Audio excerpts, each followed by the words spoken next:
इस बार कस्बे में ठंड कुछ ज्यादा ही बढ़ गई थी। हवा ऐसी चुभ रही थी मानो बदन में सुइयां चुभौती हों। कोहरा धीरे धीरे सब कुछ निगलता जा रहा था। रात का सन्नाटा इतना गहरा था कि दिल की धड़कन भी साफ सुनाई देने लगी थी। सब कुछ शांत था, लेकिन उस खामोशी के भीतर एक अजीब सी बेचैनी तैर रही थी। ऐसा लग रहा था जैसे रात खुद कोई कहानी सुनाने वाली हो। हम रोज की तरह दिन भर का काम निपटाकर पीपल वाले चबूतरे पर जमा थे। आग जल रही थी, लेकिन ठंड फिर भी बदन के आर पार हो रही थी। भाई, इस साल की ठंड तो हद से ज्यादा पड़ रही है। ऐसा लग रहा है जैसे माघ का पाला अभी से पड़ गया हो। सही कह रहा है तू। सुबह ट्रैक्टर स्टार्ट करते वक्त हाथ ऐसे सुन्न पड़ जाते हैं जैसे जान ही न बची हो। मुझे तो ठंड से ज्यादा उस बात की चिंता है जो श्यामू ने कल रात कही थी।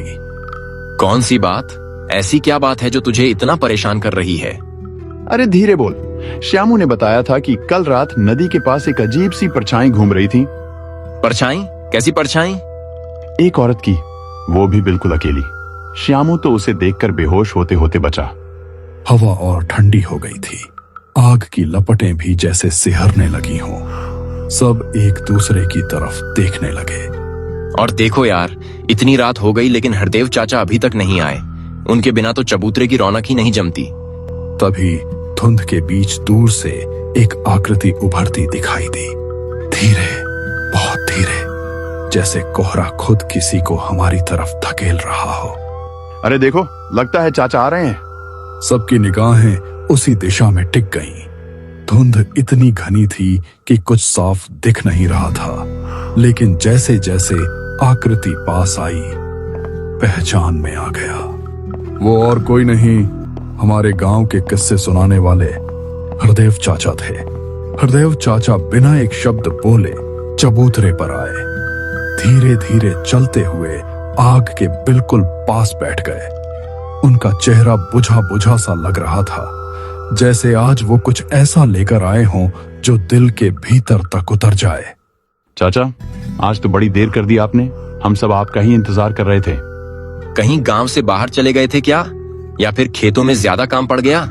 अरे मोहन, खेत में थोड़ा काम फंस गया था और ऊपर से ये ठंड हड्डियों तक उतर रही है। चाचा ने आग की तरफ हाथ बढ़ाए। लपटों की रोशनी उनके चेहरे पर पड़ रही थी। उनकी आंखों में आज कुछ अलग ही चमक थी। राजू, जरा शर्मा की दुकान से चाय ले आ। बिना चाय के कहानी में मजा नहीं आएगा। अभी लाया चाचा। चाय आने तक सब चुप हो गए। बस आग की लकड़ियां चटकने की आवाज और ठंडी हवा की सनसनाहट। चाचा, आपकी कहानियां सुनते वक्त तो लगता है जैसे सब कुछ अपनी आंखों के सामने हो रहा हो। सच में चाचा, आप जो सुनाते हैं वो आम कहानियां नहीं होती। बस कर रे, इतनी तारीफ मत कर। आज जो कहानी मैं तुम लोगों को सुनाने वाला हूँ वो कोई मनगढ़ंत किस्सा नहीं है। उनके शब्द सुनते ही हम सब सीधा होकर बैठ गए। ये मेरी अपनी जिंदगी की घटना है। तब मैं सिर्फ 26 साल का था। सच में चाचा? फिर तो जरूर कुछ भयानक हुआ होगा। और याद रखना, अगर ये कहानी कोई अकेले सुन लेना तो उसकी रूह तक कांप जाए। आग की लपटें तेज हो गईं। हवा एक झोंका लेकर आई और ऐसा लगा जैसे अंधेरा हमारे और पास सरक आया हो। ये बात है उस रात की जब मैं एक रिश्तेदार के यहाँ दावत में गया था। हम सब सांस रोके बैठे थे। अब कहानी शुरू हो चुकी थी। हरदेव चाचा ने आग की तरफ देखा, फिर नजरें उठाकर हम सब की तरफ। उनकी आवाज अब और भी धीमी हो गई थी। थोड़ा आगे बढ़ा तो मुझे रास्ते में एक छोटी सी चाय की दुकान दिखाई दी। इतनी रात को भी दुकान खुली थी चाचा? यही तो अजीब बात थी। उस दुकान को छोड़कर दूर दूर तक कोई दुकान नहीं थी। न कोई आदमी, न कोई आवाज, सिर्फ सन्नाटा। आग की लकड़ी चटक कर टूटी। किसी के मुंह से आवाज नहीं निकली। मैं चुपचाप उस दुकान में बैठ गया। सोचा चाय पी लूंगा तो शरीर में थोड़ी गर्माहट आ जाएगी। बाहर बिजली कड़क रही थी, बारिश तेज थी और मन में अजीब सा डर बैठने लगा था। चाचा ने एक पल रुककर गहरी सांस ली। तभी अचानक। तभी क्या चाचा? तभी एक बूढ़ी औरत बिल्कुल मेरे पास आकर खड़ी हो गई। हम सबके शरीर में एक साथ सिहरन दौड़ गई। वो कुछ पल तक बस मुझे घूरती रही। उसकी आंखें अजीब थीं, बहुत अजीब। बेटा, एक बात कहूं, थोड़ा आगे तक छोड़ देगा क्या? रास्ता बहुत सुनसान है, अकेले डर लग रहा है। हवा जैसे और ठंडी हो गई थी। आग की लपटें भी धीमी पड़ गईं। हरदेव चाचा की आवाज अब और धीमी हो गई थी, ऐसी जैसे हर शब्द के साथ वो हमें उस रात में वापस ले जा रहे हों। मैंने उससे पूछा, अम्मा आप किधर जा रही हैं? बेटा, पुरानी कोठी के पास जाना है। चाचा पल भर रुके, आग की तरफ देखा, फिर बोले। मैंने कहा, मैं तो शिवपुर पुल की तरफ जा रहा हूँ। तभी वो बूढ़ी औरत अचानक बोली, वो पुल शायद डूब गया होगा बेटा, बारिश लगातार हो रही है। डूब गया होगा? हाँ, और फिर उसने कहा, एक और रास्ता है, छोटा सा जंगल पड़ेगा, उसी से चले तो जल्दी पहुंच जाओगे। चाचा ने गहरी सांस ली। सच कहूं, ये सुनकर मुझे राहत मिली थी, वरना सोच रहा था इतनी रात में घर कैसे पहुंचूंगा। मैंने चाय खत्म की और उसके साथ चल पड़ा। हवा अचानक तेज हो गई, पेड़ की डालियां सरसराने लगी। जैसे ही हम उस जंगल वाले रास्ते पर मुड़े, दिल बैठने लगा। चारों तरफ घना अंधेरा, ऊंचे ऊंचे पेड़, हवा में उनकी टहनियां ऐसे हिल रही थीं जैसे कोई हमें देख रहा हो। किसी ने खांसने की भी हिम्मत नहीं की। दूर दूर से जानवरों की आवाजें आ रही थीं। समझ नहीं आ रहा था आवाजें दूर हैं या बिल्कुल पास। और सबसे अजीब बात, उस बूढ़ी औरत के कदमों की आवाज। क्या हुआ चाचा? बहुत ज्यादा शांत थी, इतनी शांत कि डर लगने लगा। मेरे बदन में सिहरन दौड़ गई थी। रमेश ने अपनी रजाई और कस ली। दिल जोर जोर से धड़क रहा था, लेकिन अब लौट भी नहीं सकता था, बस उसके पीछे पीछे चलता जा रहा था। तभी अचानक बारिश और तेज हो गई। हवा ने आग को झटका दिया, चिंगारियां उड़ने लगी। वो बूढ़ी औरत रुक गई और बोली, बेटा बस 2 कदम और, मेरा घर आ गया। हरदेव चाचा की आवाज अब कांप रही थी। आग की लपटें तेज थीं, लेकिन ठंड किसी के बदन से कम नहीं हो रही थी। हम मुश्किल से 2 कदम ही चले होंगे और सामने एक घर दिखाई दे दिया। इतनी जल्दी? हाँ, यही बात मुझे भी अजीब लगी थी। चारों तरफ घना जंगल, दूर दूर तक कोई और घर नहीं, और बीच जंगल में एक अकेला घर। हम सब एक दूसरे की तरफ देखने लगे। मैंने उससे पूछा, अम्मा आप यहाँ अकेली रहती हैं? हाँ बेटा, मैं यहीं रहती हूँ। मैंने फिर पूछा, आप इतनी रात को कहाँ से आ रही थीं? वो बोली, अपनी बेटी के घर से। चाचा ने सिर हिलाया। उस पल मुझे कुछ ठीक नहीं लगा। कौन सी बेटी अपनी बूढ़ी माँ को इतनी रात अकेले भेज देती है? तभी आसमान में जोर की बिजली कड़की। हम सब चौंक पड़े और उसी पल कहीं से एक औरत के चीखने की आवाज आई। चीख? हाँ, बिल्कुल साफ, जैसे कोई मदद मांग रहा हो। मैंने घबरा कर पूछा, अम्मा आपके घर में और कोई है क्या? नहीं बेटा, इस पूरे जंगल में सिर्फ मैं ही रहती हूँ। हवा अचानक सन्नाटे में बदल गई। मेरा दिल जोर से धड़कने लगा, क्योंकि जब हम यहाँ आए थे मैंने साफ देखा था इस घर के अलावा आसपास कोई और घर नहीं था।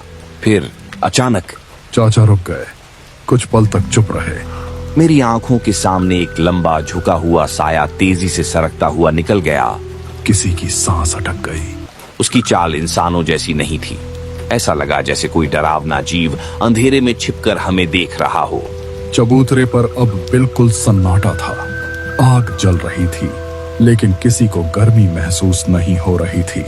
वो बूढ़ी औरत ठीक मेरे सामने खड़ी थी। उसकी नजरें सीधे मेरी आंखों में गड़ी हुई थी। मैं कुछ समझ पाता उससे पहले आसमान फट पड़ा। एक जोरदार बिजली चमकी।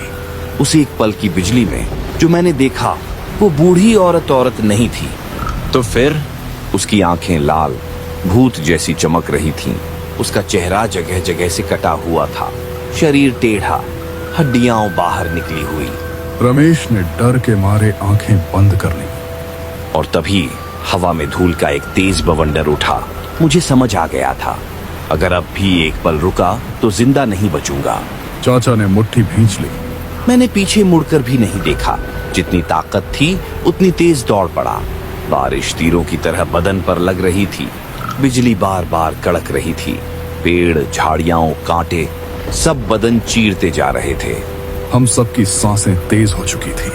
मुझे लग रहा था वो मेरे पीछे है, बस एक कदम दूर, लेकिन मैं रुका नहीं।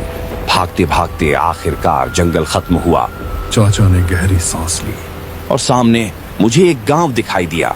हरदेव चाचा कुछ पल चुप रहे। ऐसा लगा जैसे वो अब भी उस रात से बाहर नहीं निकल पाए हों। जैसे ही मैं गांव की सरहद में पहुंचा, मेरे पैर जवाब दे गए। मैंने देखा एक घर के बाहर कुछ लोग आग जलाकर बैठे थे। हम सब ने राहत की सांस ली, जैसे चाचा के साथ साथ हम भी उस जंगल से बाहर निकल आए हों। मैं सीधा उन्हीं की तरफ दौड़ा। अरे भाई, कौन हो तुम? इतनी रात को कहां से आ रहे हो? मेरी आवाज कांप रही थी, सांस ठीक से नहीं आ रही थी। जो कुछ भी मेरे साथ हुआ था, मैंने एक एक बात उन्हें बता दी। चाचा की बात सुनते ही वो सब लोग सन्न रह गए। तू क्या उसी छोटे जंगल वाले रास्ते से आया था? मैंने सिर हिला दिया। अच्छा हुआ तू जिंदा बचकर बाहर आ गया। आग की लपटें तेज हो गईं। उस जंगल में बरसों पहले एक बूढ़ी औरत अकेली रहती थी। एक रात भयानक तूफान आया, जोरदार बारिश और बिजली। तभी एक भारी पेड़ सीधे उसके घर पर गिर गया। वो वहीं दबकर मर गई। चाचा की आंखें भर आईं। तब से उस रास्ते पर अजीब घटनाएं होती रहती हैं।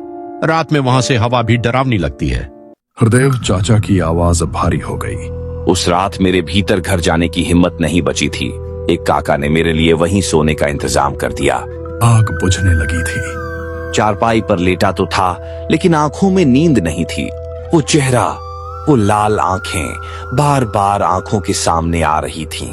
पूरी रात डर मेरे भीतर जागता रहा। हवा एक तेज झोंका लेकर आई। सुबह सूरज निकलते ही मैं बिना रुके अपने घर की तरफ चल पड़ा। और उसी दिन मैंने एक कसम खाई। कौन सी कसम चाचा? कि जिंदगी में कभी भी शॉर्टकट नहीं लूंगा। घर जल्दी पहुंचने की जल्दबाजी उस रात मेरी सबसे बड़ी गलती बन गई थी। चबूतरे पर गहरा सन्नाटा छा गया। चाचा, ऐसा लग रहा है जैसे सब कुछ मेरी आंखों के सामने हो रहा हो। मेरे तो रोंगटे खड़े हो गए। हरदेव चाचा उठे, आग की तरफ देखा। याद रखना बेटा, अगर कभी सुनसान जगह या जंगल के रास्ते में कोई मदद मांगे तो बिना सोचे कदम मत बढ़ाना, क्योंकि वहां ये समझना आसान नहीं होता कि कौन इंसान है और कौन नहीं। ठंडी हवा और तेज हो गई। आग की आखिरी चिंगारी बुझ गई और रात फिर से खामोश हो गई।